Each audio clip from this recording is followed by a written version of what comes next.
Napoleon Bonaparte के बारे में पढ़े थे कि नेपोलियन बोनापार्ट कौन था और नेपोलियन बोनापार्ट का योगदान यूरोप के राष्ट्रवाद में क्या था। ठीक है, आज इस चैप्टर को बहुत अच्छे से हम लोग पढ़ेंगे और कंप्लीट करेंगे, इसलिए डिस्टर्बेंस ना हो, अच्छे से पढ़ लीजिए।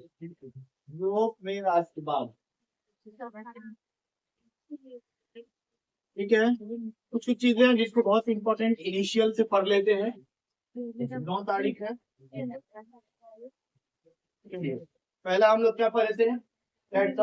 राष्ट्रवाद। क्या पढ़े थे? राष्ट्रवाद। राष्ट्रवाद कितने शब्दों से मिलकर बना? राष्ट्र प्लस वाद। वेरी गुड, बात सुन मारा, ये याद रखिएगा। एक चीज और, राष्ट्र का मतलब क्या हो जाएगा? देश, और वाद का मतलब क्या हो जाएगा? सिद्धांत, है ना? सिद्धांत कह दो या भावना कह दो, ये भी हो सकता है। ठीक है ना, ध्यान देना है बहुत अच्छे से। देखो, बीच में डिस्टर्ब नहीं कीजिएगा। देखिए, राष्ट्रवाद किसको बोलते हैं? हम लोग इसमें कह सकते हैं देश में एकता लाने की भावना, भावना को क्या कहते हैं? राष्ट्रवाद। भावना को राष्ट्रवाद कहते हैं। ठीक है, देखो क्या था, 1799 के बाद 1804, 1815, 1848 के आसपास, यानी आप ये कह लें 19वीं सेंचुरी में क्या स्थिति था कि यूरोप जो था वो यूरोप का क्षेत्र छोटे छोटे हिस्सों में बटा हुआ था। हमने कहा था कि देखो, जर्मनी एक देश था जो लगभग 300 छोटे खंडों में बटा हुआ है। बात समझ में आ रहा? राष्ट्रवाद का मतलब क्या हुआ? सारे क्षेत्रों को एकजुट करना, एक करना, सारे क्षेत्र के लोगों के अंदर एकता की भावना को जागृत करना। बात समझ में आ रहा है? तो इसीलिए इसको याद रखिएगा। देखिए, राष्ट्रवाद किन किन आधारों पर होता है? तो हमने कहा था, देखो, पहला ये होगा राष्ट्रवाद, सामाजिक आधार पर राष्ट्रवाद होगा। दूसरा आर्थिक, सामाजिक आर्थिक, राजनीतिक हो जाएगा, राजनीतिक आधार पे राष्ट्रवादी भावना फैलेगी। और सांस्कृतिक, है ना, ये याद रखिएगा, सांस्कृतिक। और अभी चौथा पॉइंट वैज्ञानिक, यानी इन आधारों पर भारत यूरोप में राष्ट्रवादी भावनाओं को जगाने का प्रयास किया गया। बात समझ में आ रहा? एक चीज और याद रखो, हमने कहा था कि देखो भाई, नेपोलियन बोनापार्ट का क्या योगदान है, इसको देख लो थोड़ा।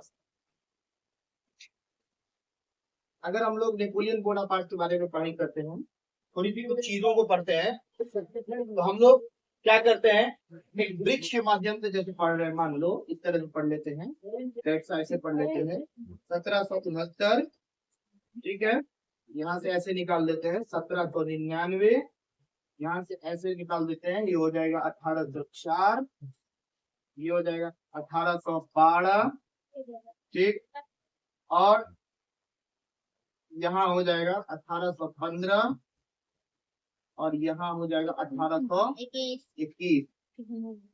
ये वृक्ष के माध्यम से थोड़ा सा इंटरेस्टिंग बता रहे हैं आप लोगों को कहानी, ध्यान से देखिएगा। 1769 में नेपोलियन बोनापार्ट का जन्म हुआ था। ठीक, कब हुआ था? 15 अगस्त 1769 को हुआ था। क्लियर है? बात समझ में आ रहा है ना? क्लियर है ना? 1769 को 15 अगस्त को जन्म हुआ था। अब एक चीज और देखिए, 1799 में क्या हुआ था? इसने तख्ता पलट किया। क्या किया? तख्ता पलट, फ्रांस का तख्ता पलट कर दिया। 1804 में सम्राट बना फ्रांस का। कहाँ का बना? फ्रांस का सम्राट बना।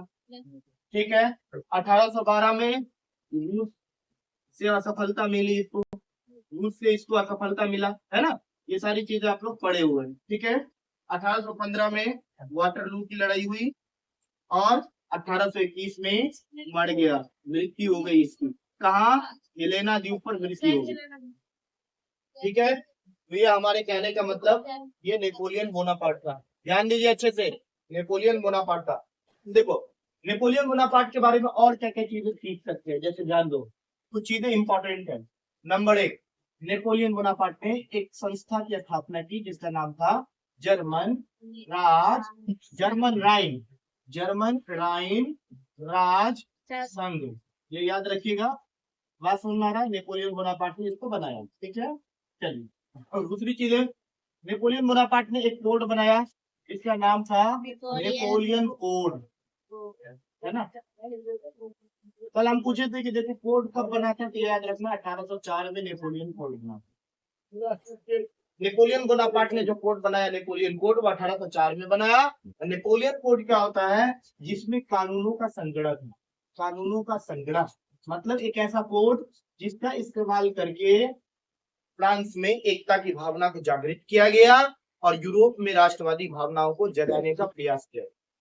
बात समझ में आ रहा है? देखो नेपोलियन बोनापार्ट का एक मकसद, सिंपल बता दूं, नेपोलियन बोनापार्ट का एक मकसद ये था कि यूरोप का जो अलग अलग क्षेत्र है, हिस्सा है, चाहे वो फ्रांस हो, चाहे वो जर्मनी हो, चाहे वो इटली हो, चाहे वो ऑस्ट्रिया हो, बात समझ में आ रहा है? सारा क्षेत्र जो खंड खंड टुकड़े टुकड़े में बटा हुआ है, वो सारा एकत्रित हो जाए। बात समझ में आ रहा है? सारे क्षेत्र में एकजुटता की भावना है और उस देश के लोग एकत्रित हुए, बस एकता की भावना उनके अंदर जागृत हो, अलग अलग तरह का साम्राज्य नहीं बने। ये नेपोलियन बोनापार्ट का था। इसीलिए नेपोलियन बोनापार्ट ने अपने जीवन काल में 60 युद्ध किया, ये आप लोग जानते हैं, और इस युद्ध में कभी नहीं हारा वो। उसका कहना था जो व्यक्ति यह सोचकर डरता है कि वह हार जाएगा, वो निश्चित ही हार जाता है। बात समझ में आ रहा है? कहने का मतलब ये समझ लो कि नेपोलियन बोनापार्ट ने कहा कि अगर तुम मन बना लोगे हारने का, तो तुम्हारे मुकद्दर में हार लिख ही जाए। ठीक है, कहा जाता है कि अगर मान लिया तो हार गया, ठान लिया तो जीत गया। ठीक है, मानने पर हार हो जाती है और ठानने पर जीत हो जाती है। बस दैट्स द मोटिवेटेड लाइन था नेपोलियन बोनापार्ट के बारे में। नेपोलियन बोनापार्ट फ्रांस का किंग था, किंग ऑफ फ्रांस। यूरोप में राष्ट्रवादी भावनाओं को